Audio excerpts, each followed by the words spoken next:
नमस्कार, आप देख रहे हैं न्यूज़ वन इंडिया। मैं हूं आपके साथ रितु तोमर। बुलेटिन की शुरुआत करेंगे इस वक्त की बड़ी खबर के साथ। उत्तराखंड के नए सीएम होंगे तीरथ सिंह रावत।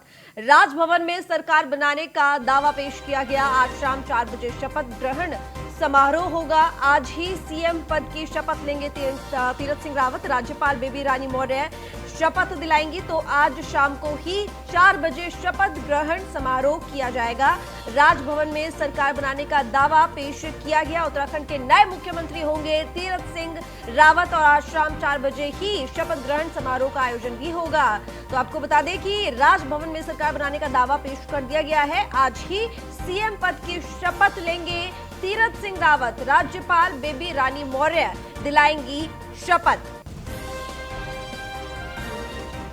तो उत्तराखंड के नए मुख्यमंत्री होंगे तीरथ सिंह रावत और राजभवन में दावा पेश कर दिया है सरकार बनाने का। राज्यपाल बेबी रानी मौर्य शपथ दिलाएंगी।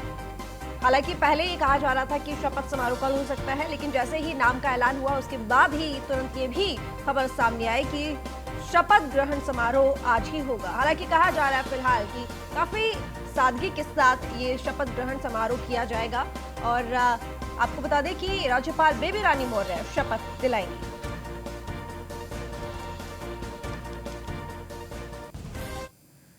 तो तीरथ सिंह रावत होंगे नए मुख्यमंत्री। उत्तराखंड बीजेपी के कद्दावर नेता हैं तीरथ सिंह रावत। पौड़ी लोकसभा सीट से बीजेपी सांसद हैं तीरथ सिंह रावत। और साथ ही आपको बता दें कि साल 2012-2017 तक चौबट्टा खाल से विधायक भी रहे हैं तीरथ सिंह रावत।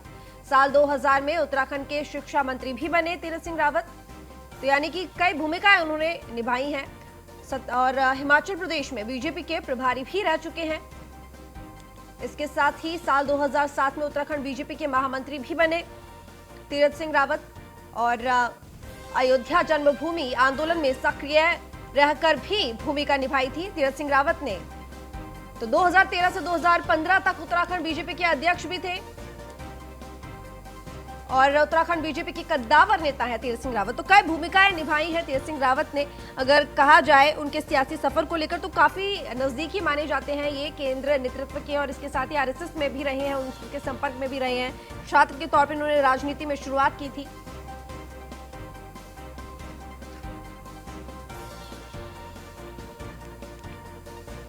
वो भी काम किया टीम के साथ, बड़े का आदर करते हुए, सम्मान करते हुए उन्होंने जो कुछ बताया उसी का कृपा यहाँ तक। मित्रों, मैंने कहा कि मैं कभी कल एक छोटे से गांव से आया हूँ, पढ़ाई के लिए निकल तो जरी खान पकड़ गए, रेलवे ने पकड़ लिया, चले। तो ऐसा हमारा इस तरह का एक जीवन, इस तरह का पूरा रहा। एक दूसरे से दिल्ली से आए थे, उन्होंने शुरू में पकड़ा, तब उसके बाद। तो ब्रजेश श्रीवास्तव एसोसिएट एडिटर इस वक्त हमारे साथ देहरादून से जुड़े हुए हैं। Over to you Brajesh.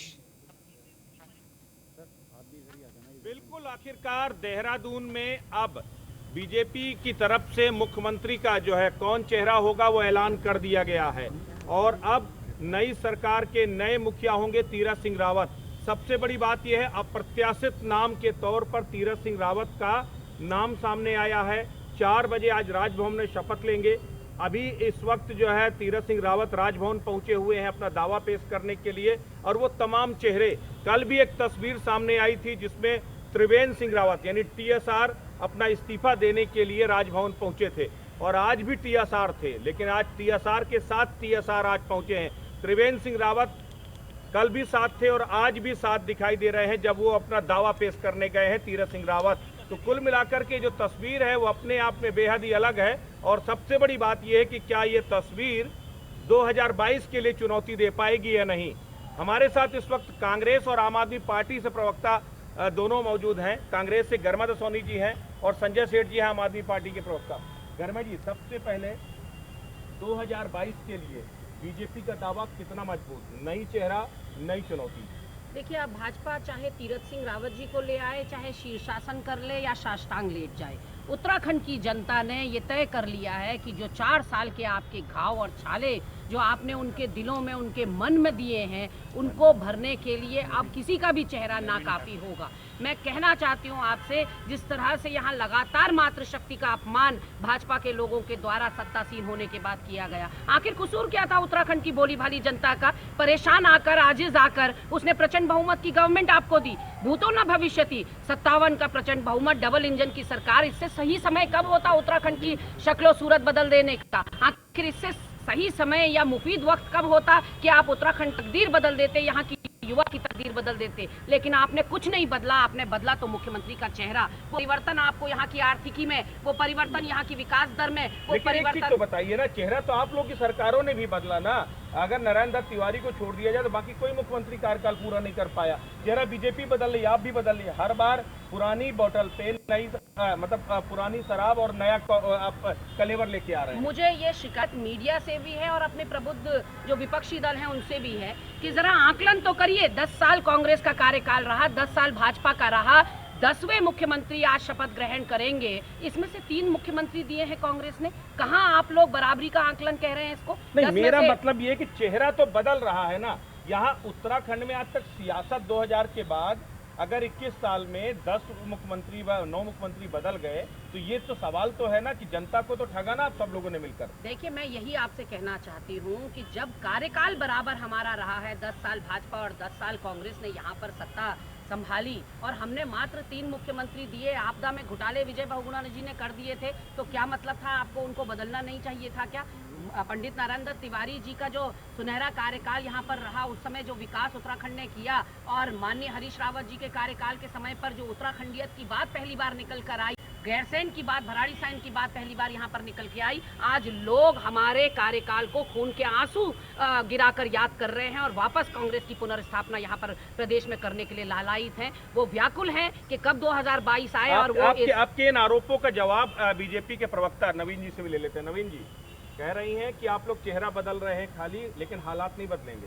देखिए, आदरणीय दीदी जी वरिष्ठ नेता है कांग्रेस की, भारतीय जनता पार्टी और कांग्रेस का जो फर्क देखिए आप, इनका जो चेहरा बदला, भ्रष्टाचार के आरोप थे, बहुत तगड़ा भ्रष्टाचार किया था, इस कारण इनका चेहरा बदला था। भारतीय जनता पार्टी का चेहरा बदलता है तो आपके भी मुखिया के तौर पे लग रहे थे। हमारे मुखिया पे कोई भ्रष्टाचार के आरोप नहीं थे, संगठन का अंदरूनी मामला था और हमने जो चेहरा बदला, संगठन का चेहरा बदला, इनकी तरह भ्रष्टाचार का आरोप नहीं लगे। सबसे पहली बात, 4 साल जनता के साथ धोखा नहीं किया। अगर आपके काबिल नहीं थे मुख्यमंत्री तो 4 साल पहले बदल देते या फिर कुछ समय बाद बदल देते। अब जब चुनाव सिर पर है, आप बदल रहे हैं, तो क्या लगता है बदलाव के बाद जनता आपको स्वीकार करेगी? नहीं, देखिए, किसने कहा काबिल नहीं थे? अगर मुख्यमंत्री जी काबिल नहीं होते, 4 साल जो है उन्होंने उत्तराखंड में विकास के नए आयाम स्थापित किए। तो आज तक आप लोग 5 साल पूरा नहीं करवा पाए किसी मुख्यमंत्री को। नहीं, मैंने कहा कि ये तो राजनीतिक निर्णय है, केंद्र का निर्णय है, उस पर मैं टिप्पणी नहीं कर सकता, ना मैं अधिकृत हूँ।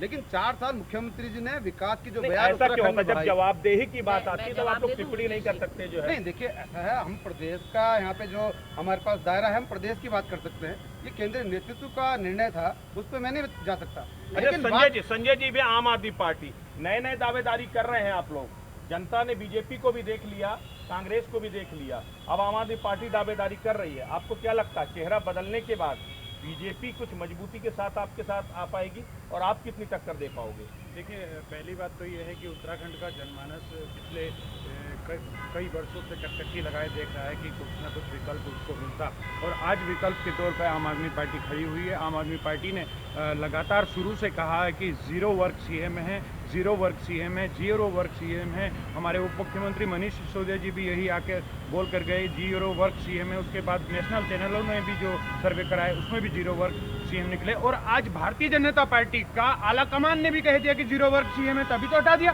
0 वर्क सीएम थे, इन्होंने 4 साल से सिर्फ और सिर्फ उत्तराखंड को बर्बाद करने का काम किया, उत्तराखंड को लगातार लूटने का काम किया। चाहे वो इनके स्टिंग आए हों, इनके परिवार के स्टिंग आए हों, इनके नजदीकी लोगों के स्टिंग आए हों, इन्होंने तीन पत्रकारों को के ऊपर रासुका लगा के बंद कर दिया उत्तराखंड में पिछले 4 साल के इनके कार्यकाल के दौरान। है कि क्या चेहरा बदलने से हालात बदल जाएंगे? देखिए, चेहरा बदलने से हालात बिल्कुल नहीं बदलेंगे। नवीन ठाकुर जी अभी कह रहे थे कि कांग्रेस का जब सीएम बदला तो उनपे भ्रष्टाचार के बड़े बड़े आरोप थे, आपदा घोटाला कर दिया, फिर इन्होंने भारतीय जनता पार्टी में ले लिया उन बीजेपी बहुगुणा को, फिर वो गंगा नहा गए। यानी बीजेपी में कोई आ जाता है तो वो गंगा नहा जाता है, उसमें कितने भी बड़े आरोप हों। ये नवीन ठाकुर जी ने अभी आपके लाइव डिबेट में साफ साफ बोला।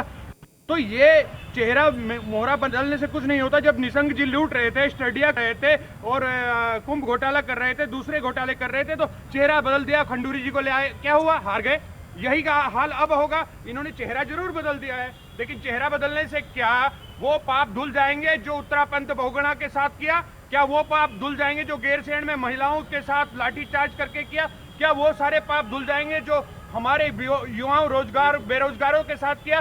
क्या वो पाप धुल जाएंगे जो हमारी प्रसूता, हमारी बहनें, हमारी माताएं रोज हर तीसरे दिन सिर्फ और सिर्फ इसलिए मर जाती हैं? सवाल आम आदमी पार्टी ने तो आरोपों की बौछार लगा दी। इन आरोपों का सामना आपको इस पूरे 1 साल करना पड़ेगा और उसके बाद चुनाव में जाएंगे, तब जनता भी पूछेगी कि हमारा क्या कसूर था, बार बार क्यों बदल रहे हैं चेहरे। देखिए, आम आदमी पार्टी का काम केवल आरोप करना है। ये मीडिया की पार्टी है, मैं शुरू से ही बोलता हूँ, सोशल मीडिया की पार्टी है। पूरे देश में नकार दिया। इनके मुख्यमंत्री दिल्ली छोड़ के बनारस लड़ने गए, वहाँ से बुरी तरह से हरा के भगा दिए गए। गुजरात में लड़े, वहाँ से नकार दिए गए। अरे अंकुर की क्या गलती थी जो वहाँ पे जय उत्तराखंड के उस बालक को चाकू से गोद दिए गए? तब कहाँ थे आम आदमी के लोग? ये जब भी आम आदमी पार्टी के लोग नहीं गलत वोट मांग रहे हैं। सुनिए, गलत बात है, बिल्कुल गलत बात है। आपका समय आएगा तब बोलिएगा। बिल्कुल गलत बात बोल रहे हैं। चरित्र ये चेहरा बिल्कुल लोगों गलत का बात बोली जा रही है। कि पोल आप ये खुलती है, बताइए झूठ ना खुलता कि है, उत्तराखंड बीच का में चिल्लाते हैं, एक विधायक बीच में चिल्लाते उत्तराखंड हैं। का एक विधायक कहता है उत्तराखंड मेरे, क्या बोलूं मैं शब्द, हाँ, भारतीय जनता पार्टी का विधायक कहता है कि उत्तराखंड मेरे ... समझ रहे हैं ना इस पे? तो क्या ये भारतीय जनता पार्टी का ने उत्तराखंड का को क्या समझ लिया है? इस बहस से अलग अगर आप लेकर के जाएं, आपने मुख्यमंत्री का चेहरा बदल दिया, ये भी संभावना है कि नई कैबिनेट भी आ जाएगी, नए चेहरे भी आ जाएंगे, लेकिन जनता का जो विश्वास डगमगाया है पार्टी के प्रति, उसको कैसे लेके आएंगे? जनता का विकास पिछले 4 साल में एक बार भी नहीं डगमगाया। लोकसभा के चुनाव देख लीजिए, आम आदमी पार्टी कहीं थी क्या? कांग्रेस को मिला 0। आप जो है और सारे चुनाव देख लीजिए, चाहे नगर निकाय के चुनाव हो, नगर पालिका के चुनाव हो, भारतीय जनता पार्टी पर सूरत नगर निगम का चुनाव भी देख जो है लीजिए, विश्वास व्यक्त किया। अरे संजय जी सुन लीजिए, ये आपका चाल चरित्र चेहरा दिल्ली का मॉडल यहाँ नहीं चलेगा। गुजरात में दिल्ली की क्या हुआ? जनता की गाड़ी कमाई, यहाँ सूरत में क्या हुआ? आम आदमी पार्टी केवल सूरत ही आ रहे हैं, पूरा गुजरात देखिए ना। हरियाणा का क्या हाल रहा? आपको क्या लगता है जिस तरीके से ये चेहरा बदल करके कोशिश ये हो रही है कि जनता को एक बार फिर ये बताया जाए कि देखिए पार्टी संजीदा है, विकास को लेकर के संजीदा है, और अगर जिस नेतृत्व भी, विपक्ष की जो नेतृत्व विहीन वाली स्थिति है कि विपक्ष के पास कोई मजबूत नेतृत्व नहीं है, आपकी चाहे इंदिरा हृदयेश हो, चाहे आपके हरीश रावत हो, वो सारे लोग एक तरह से बहुत पीछे जा चुके हैं। आपके पास नया नेतृत्व कहाँ है? कैसे आप मुकाबला करेंगे? देखिए, मैं कह देना चाहती हूँ कि भाजपा आज कैच 22 की सिचुएशन में है। खुद 2 हास्यास्पद बयान यहाँ पर नवीन ठाकुर जी ने दिए। एक तो इन्होंने कहा भ्रष्टाचार के आरोपों में उस मुख्यमंत्री को इनको निकालना पड़ा, फिर आपने क्यों ले लिया? और वो भ्रष्टाचार के आरोप लगाने वाला कौन था? आप ही की पार्टी थी जो चीख चिल्लाकर विजय बहुगुणा के लिए कहती थी कि भ्रष्टाचार बड़ा 100 गुना जब से आए विजय बहुगुणा, फिर आपने उनको ले लिया अपने दल में। तो इसका मतलब आप बताइए ना कि आपने अपने पैर में कुल्हाड़ी मारी है, या आप आज जो कह रहे हैं कि मुख्यमंत्री त्रिवेंद्र रावत जी बहुत अच्छा काम कर रहे थे, इसका मतलब आप अपने हाईकमान के निर्णय पर सवालिया निशान लगा रहे हैं कि हाईकमान ने उनको हटाकर गलती कर दी, मुख्यमंत्री तो बहुत अच्छा काम कर रहे थे। ये दलील आप जनता को कैसे देंगे? आप जनता को, उत्तराखंड की जनता को कैसे समझाएंगे ये बात कि हमारा मुख्यमंत्री फिसड्डी था, वो निकम्मा था, सरकार हमारी बहुत बढ़िया चल रही थी? मैं कह देना चाहती हूँ, यहाँ पर जो आरोपों की झड़ी, अगर हम भ्रष्टाचार के मामले की बात करें तो बहुत सारे आरोप भाजपा पर लगे हुए। कर्मकार बोर्ड का है, मेनका गांधी की चिट्ठी है, पूरन पटियाल ने जो कहा सदन के अंदर कि भ्रष्टाचार को संरक्षण मेरी सरकार जौलजीबी टनकपुर मार्ग में दे रही है। जिस तरह से पंडा पुरोहित समाज नाराज हुआ, 17 किसानों ने आत्महत्या कर ली, 3 महिलाओं का यौन उत्पीड़न इनके 3 दिग्गजों के द्वारा किया गया, मुख्यमंत्री मौन रहे। मुख्यमंत्री ने जिला विकास प्राधिकरण के नाम पर यहाँ खुली लूट को अंजाम दे दिया। भू कानून को में बदलाव के चलते उन्होंने ऐसा क्यों होता है गरिमा जी कि जितने मुद्दे आप लोग एज ए स्पोक्समैन मीडिया के सामने ऑन कैमरा उठाते हैं, वो मुद्दे आपके धरातल में जाकर के गौड़ हो जाते हैं, खत्म हो जाते हैं? नहीं, बिल्कुल नहीं। मुझे लगता है पिछले 4 सालों में ऐसा कोई मुद्दा नहीं है जो कांग्रेस पार्टी ने मुखर होकर ना उठाया हो। आम आदमी पार्टी, यूकेडी, बसपा, सपा सब गायब थे। महिलाओं का उत्पीड़न हो रहा था, उनको जेल में ठूसा जा रहा था, घाट में लाठीचार्ज हो रहा था, युवा बेरोजगारों पर लाठियां भाजी जा रही थी। सारे मुद्दे महंगाई के, बेरोजगारी के, भ्रष्टाचार के। यहाँ पर भी एक बार जो है कांग्रेस के साथ मिलकर के कोशिश करेंगे क्या दिल्ली की तरह? देखिए, जो अभी गरिमा जी ने कहा कि यहाँ पर जो आरोप और मुद्दे, और ये मैं आपको बताना चाहूँगा कि हरीश रावत जी लगातार कई बार बोलते रहे कि त्रिवेंद्र सिंह रावत बहुत अच्छा काम कर रहे हैं और उनको जीवन दान देने का काम लगातार करते रहे। क्योंकि दोनों के आरोप है ना, रुके पूरी बात नहीं हुई हाँ, मेरी। हाँ। अब जब ढेंचा बीज घोटाला हुआ, ढेंचा बीज घोटाले की रिपोर्ट जब आई तो हरीश रावत जी ने उस पे सिग्नेचर करके कह दिया कि त्रिवेंद्र सिंह रावत मंत्री जी का इसमें कोई रोल नहीं है। साहब तो दिल्ली में आप भी तो शीला दीक्षित को चोर चोर कह करके हजारों करोड़ का घोटाला, टैंकर घोटालेबाज क्या क्या कह करके लेके आए, कितनी कार्रवाई कर दी साहब। बिल्कुल, बहुत बढ़िया सवाल किया आपने। हाँ, ऐसे ही सवाल मैं चाहता हूं कि मीडिया करे। बिल्कुल। एक एबीसी थी जांच एजेंसी, वो मोदी जी ने केंद्र सरकार ने छीन ली दिल्ली सरकार से। दिल्ली सरकार के पास पुलिस नहीं है, दिल्ली सरकार के पास कोई जांच एजेंसी नहीं है, दिल्ली सरकार का कोई भी ये फेडरल स्ट्रक्चर नहीं, कोई नहीं, नया नहीं है, नहीं। हमेशा से रहा है। एसीबी केवल हैंडओवर की गई, उसके बाद बाकी सारा कुछ हो रहा है। मुद्दा ये है कि ये आम आदमी पार्टी हाइड एंड सीक क्यों खेलती है। आप जहां नए राज्य में जाते हो वहां आप आइडियोलॉजी की बात करते हो, जिस राज्य में आप हो वहां पर आप चीजें संभाल नहीं पाते हो। देखिए, जन लोकपाल आंदोलन हुआ पूरे देश के लिए, कोई दिल्ली के लिए नहीं हुआ था, पूरे देश के लिए हुआ। पूरे देश में जन लोकपाल आंदोलन हुआ, पूरे देश के लिए हुआ। वो कानून लाना चाहिए था पहले के। लोकपाल नहीं बना पाए आप अपने दिल्ली के अंदर। कहां से बनाएंगे जब एलजी की अब फाइल दबा के बैठ गए, उधर मोदी जी फाइल दबा के बैठ गए, इधर हमारे बहुगुणा जी और क्या नाम आपका हरीश रावत जी फाइल दबा के बैठ गए, उसके बाद त्रिवेंद्र रावत जी फाइल दबा के बैठ गए। यहाँ पर भी कांग्रेस और बीजेपी मिलकर आपकी फाइल दबा लेंगे, क्या करेंगे। वही तो मैं कह रहा हूँ, वही तो मैं कह रहा हूँ आपको कि देखिए, दिल्ली एक अर्ध राज्य है, दिल्ली एक अर्ध राज्य है, उत्तराखंड पूर्ण राज्य है। अर्ध राज्य में कोई भी कानून बनता है तो एलजी उसे पास करते हैं, तभी जाकर आता है। संजय जी के एक्सक्यूज से आप जो है सहमत हैं। देखिए, आम आदमी पार्टी केवल बहाने बनाती है। ये जो है कांग्रेस के साथ जो है, अरे आप तो बहाना भी नहीं बना पा रहे हैं। जो है टीआरएस को क्यों हटाया, बताएं, बहाना बना दीजिए। बुराई करती है, इनका तो बहुत बुरा हाल है। दिल्ली में इन्होंने कांग्रेस को, आपने बहुत सही सवाल उठाया था, छोड़ दीजिए, पानी पी के कौन सा उत्तराखंड में आम आदमी पार्टी का कोई अस्तित्व नहीं है। कायदा कांग्रेस के पास नेतृत्व नहीं है, आपके पास नेतृत्व नहीं, है, मैं लेकिन इसका नेतृत्व का जवाब विश्वास आपको नहीं है। मैं तो फिर कहीं इसका आपको फायदा कहीं नेतृत्व का किसी से जवाब मैं भारतीय देना जनता चाहूंगी। पार्टी के पास एक से एक बढ़ के कार्यकर्ता हैं, जिसका आपने उदाहरण देख लिया। त्रिवेंद्र सिंह जी रावत जी के नेतृत्व में 2022 में भारतीय जनता पार्टी पुनः पूर्ण बहुमत के साथ आएगी और 57 की जगह 60 विधायक हमारे होंगे। मैं आपके चैनल पे कह रहा हूँ, मुझे आपत्ति है आपके एक बयान पे। आप बार बार कह रहे हैं कि हम नेतृत्व विहीन है या हमारे पास नेतृत्व आप नहीं है। अपना पूर्णकालिक अध्यक्ष नहीं ला पाए, गर्मा जी आपका केंद्रीय नेतृत्व। अब आप देखिए, नहीं, मुझे उत्तराखंड पे रहिए ना, टिके रहिए क्यों उत्तराखंड पे। टिके रहे? आप कांग्रेस एक राष्ट्रीय पार्टी है। मुद्दा ये है कि आप एक अपना स्थायी नेतृत्व नहीं ला पाए हैं, तो नेतृत्व विहीनता की स्थिति तो है ना। इसको स्वीकार क्यों नहीं करते? नहीं, नेतृत्व विहीनता तो यहाँ दिखाई पड़ रही है, जो 4 साल में मुख्यमंत्री प्रचंड बहुमत के बाद भी बदला जा रहा है। अच्छा, चेहरा कौन है उत्तराखंड में? चेहरा कौन है? मैं आपको बताना चाहती हूँ, जो स्टेचर के नेता, जिस कद के नेता कांग्रेस के पास है, वो आप जरा मुझे दिखा दीजिए। उत्तराखंड में चेहरा कौन है? मेरा सवाल ये, चेहरा कौन है? ये हमारा हाईकमान तय करेगा। हमारे पास गैलेक्सी ऑफ लीडर्स है। हरदा कह रहे हैं हमें तो कि मैं बोलने दीजिए दावेदारी विजय नहीं जी, हूं। हमें तो बोलने दीजिए। मैं बात तो समाप्त कर लूं अपनी।